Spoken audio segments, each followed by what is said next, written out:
$3.8 billion in sales with a B. That's insane. That's absolutely insane. That's absolutely insane. Wow, chat, look at the chat right now. Oh my god. $33.6 billion Pop Mart. Wow.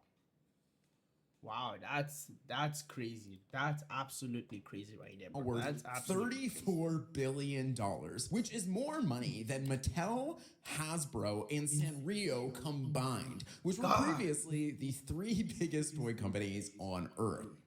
Listen. That's the reason, that's the reason why I so much love art, pop culture, fashion. It's so crazy the amount of love people actually show and stuffs like this, bro. It's absolutely crazy the amount of people that actually love your artwork, actually love things that you're actually doing. It's insane. It's practically insane. Practically.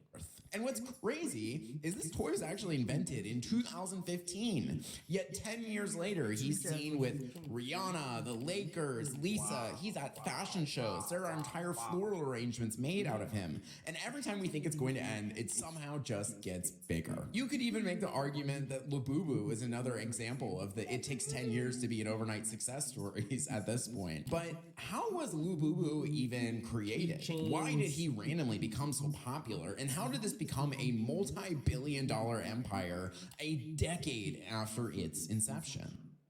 Wow, look at. I think this one made out of wood. Wow, or plastic, maybe, I don't know. But man, it looks great. It looks absolutely crazy. Well, that is exactly the question we set out to solve here today, because I have a theory that this is the result of sociology, recession indicators, psychology, this very fascinating thing we are seeing on the internet. So with that, welcome back to Nikki at Night. I'm your host, Nikki Reardon, and I'm like a lot of things going on in the world that have all resulted in this, like this trend of collectible toys, the way we consume things and trends on other collectibles toys like cars.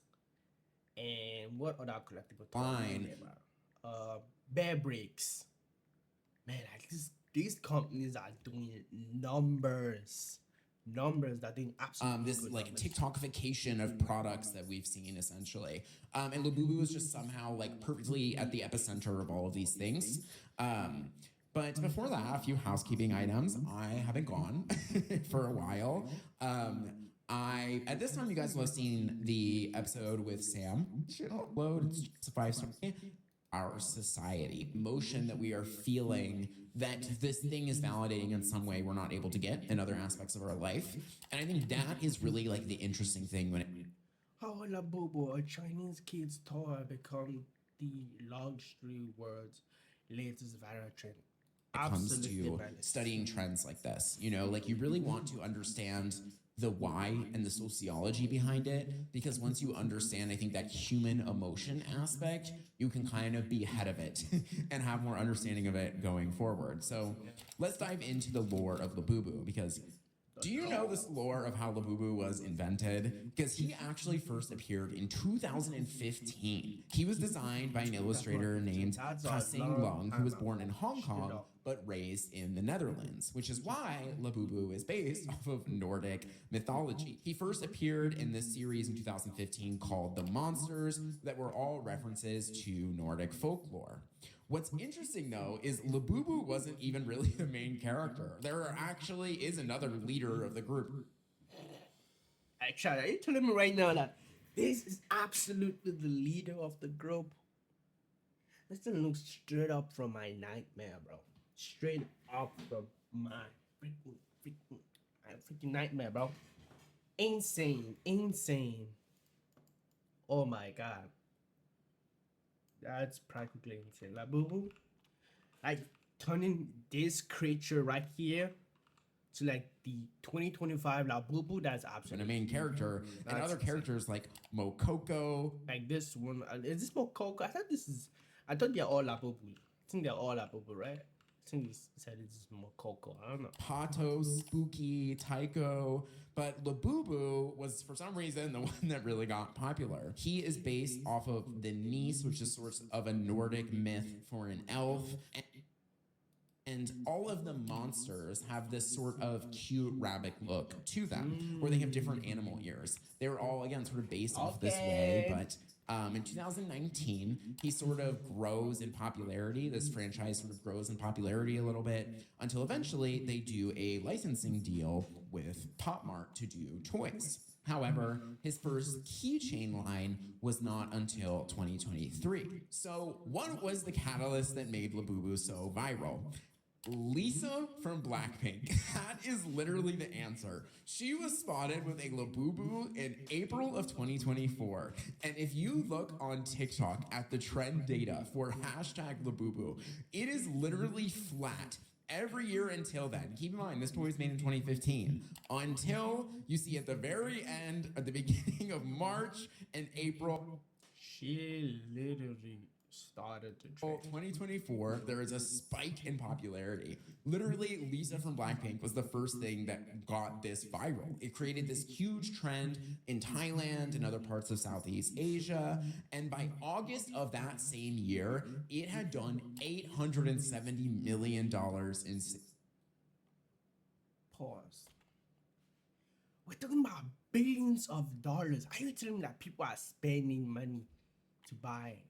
I know it looks cool. Which It definitely looks cool. insane. Oh God, Nearly $1 billions of billion because Lisa from Insane. Blackpink was spotted having a cute little toy. And this is why the marketing of Labubu is so genius, because they have gotten a free endorsement from Lisa, Rihanna, Kim Kardashian, Dua Lipa, David Now that's structure right there. Structure. Beckham, and made $870 million in 4 months because it was a keychain. Because the product was displayed publicly on something that you see every single day, right? You take your purse to the grocery store, you take your purse to the club, like it goes everywhere, which means when these people had the thing, it was photographed everywhere. They were getting millions upon millions of dollars worth of free promotion and endorsements from the biggest celebrities on earth because it was a keychain, essentially, which is so insane and smart. And also just the concept of it, like something about the keychain too, like incentivizes you to have multiple, right? If you have different purses and different colors, or you're wearing different outfits with different colors, like it makes it so they make more money per customer than any regular business does, right? You buy a pair of shoes, you buy in white, maybe you want one other color, maybe, but more than that, you buy a different pair of shoes, right? Labubu really tapped into making it this thing that people bought and bought multiple of. And what's also fascinating is I think it makes the product a tool for community, right? When it's on your purse, it becomes this conversation topic, whether you love it, whether you post on things anymore. We found ways to do that with symbols, especially cute little fuzzy symbols. Again, like this is how Disney built a multi-billion-dollar empire, right? Pokemon is another fantastic example. Like there is just something in the human condition that we love cute little things. Like I don't really know why, I don't know how, I don't know where it stems from. Bro, that's the same thing with fabrics, cars. Man, so There is like something innate about us that we just love. I know. And finding ways to integrate that into your brand is genius. I mean, something when I really noticed when going to Japan is it is everywhere. Like every brand everywhere has a cute little animal mascot. On the subway, the notice signs that were like police officers, instead of a picture, it's like a cute little cartoon drawn police officer saying like, you can't walk down. There's this thing about the Japanese culture, or maybe even the Chinese culture. I don't know, but I don't know. I feel like this guys so much love cute, cuddly stuff. Always this cute bunny, cute. I don't know. Like this people like there's so much love the cute aspect of like animals and stuff. On this In way, their unless culture, you oh God, it's really in their culture. paid your fare ticket, like whatever it is, like they've just really understood this emotional attachment we have to cuteness and how that draws really lasting memories. I think is so interesting. Like nostalgia and cuteness have so much intertwinedness with each other. Think Pokemon, think Beanie Babies, think Furby, think like all these things, Webkins, these Club Penguin, these things that we remember from our childhood are somehow always cute and cuddly and somehow nostalgic. And I don't think that it's a coincidence that those two things are always linked with one another. And again, that's something that Labubu really tapped into now. And I think why, honestly, a very big reason it was even more successful than a thing like Sonic Angel, which is another product in the same category at the same time, was like Labubu found out how to be a keychain, so you could clip it and take it in. You're gonna get the same that you didn't get it, or maybe the first two and you only bought three, and you didn't get it the first two, and you're begging on the last one is your last chance. Like something about that makes it an enticing video. And Labubu really toys, but I could totally see it expanding. And that's just how secondary resale markets work. Like, did you know there are 3 Labubus worth over $2,000 each? There is this one called the Zimono King, which is worth $2,500. The Zimomo Altair, that is $3,200. And then the most expensive one is the Labubu Vans Old School, which is a collaboration they did with Vans of him wearing all these old school Vans clothings. And what's fascinating is that this is the exact same tactic that designer fashion brands use. It is called engineered exclusivity. You create a certain limited edition line of the product with a fixed supply so that they resell for a ridiculous amount. Like, you intentionally do not sell as many as you know you can so that it becomes a status symbol. It becomes exclusive. So having that thing kind of becomes a flex. You see it at fashion shows or with major celebrities or these big events, or how a Labubu art piece recently sold for $150,000.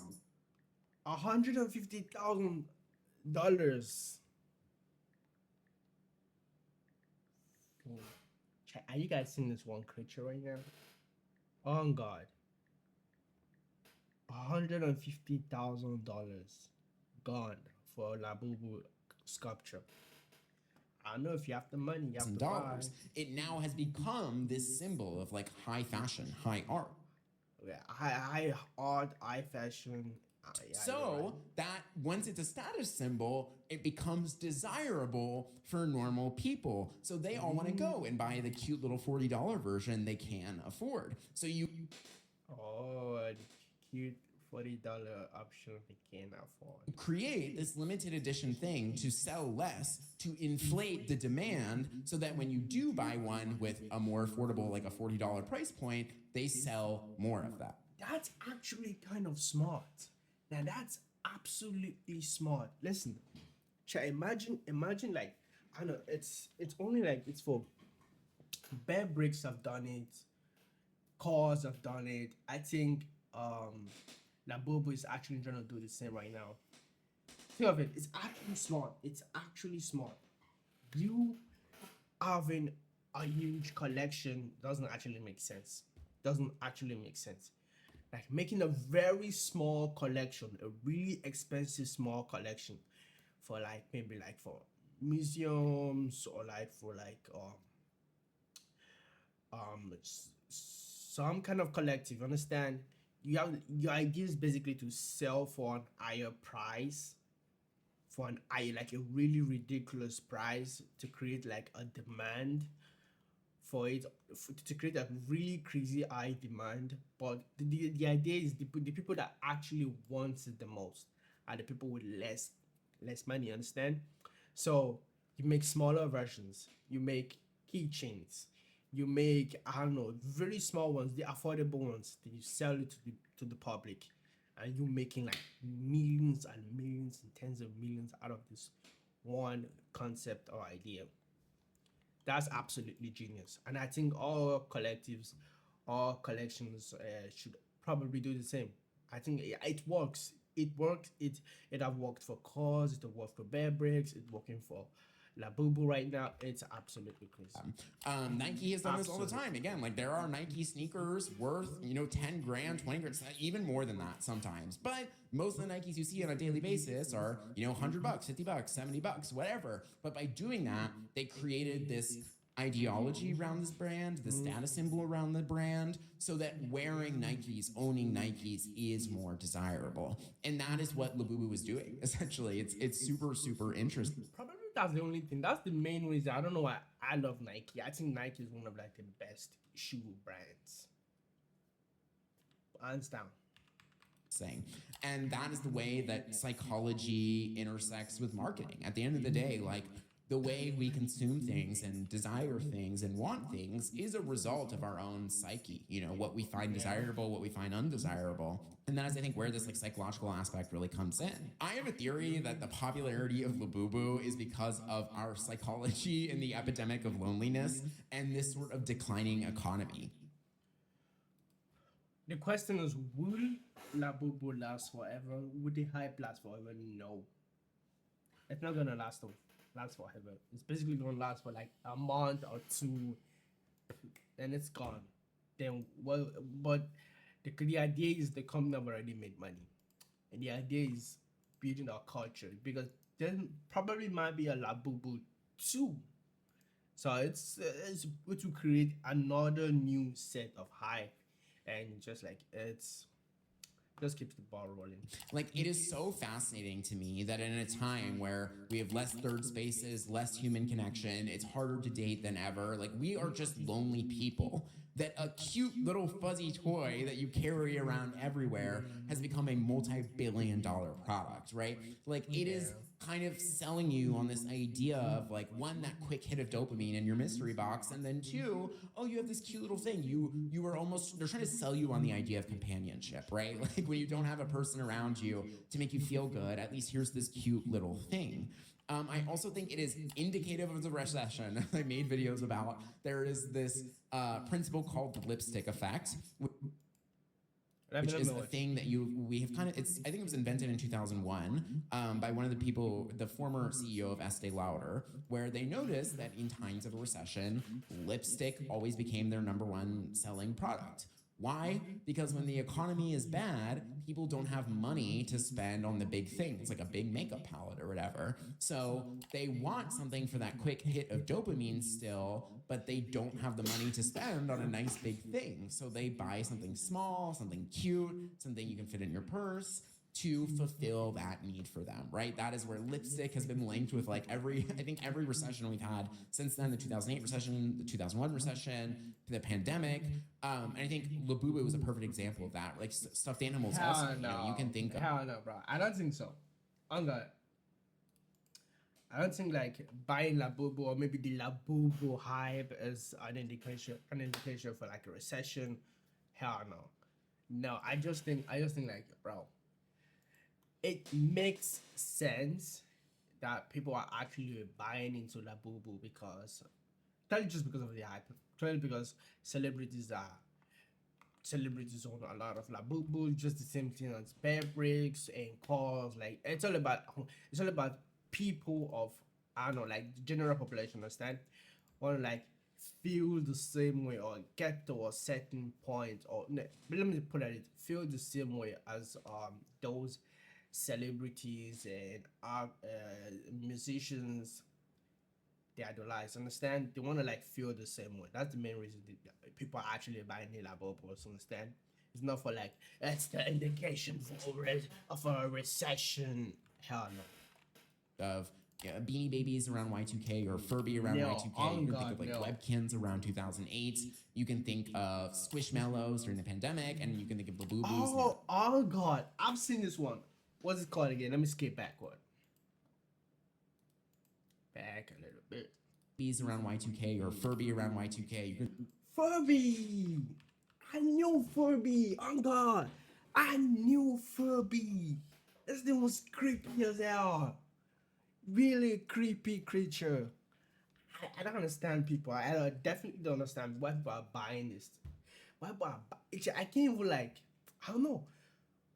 It gives me a sense of like, I don't know, it's a kind of weird feeling seeing this particular creature.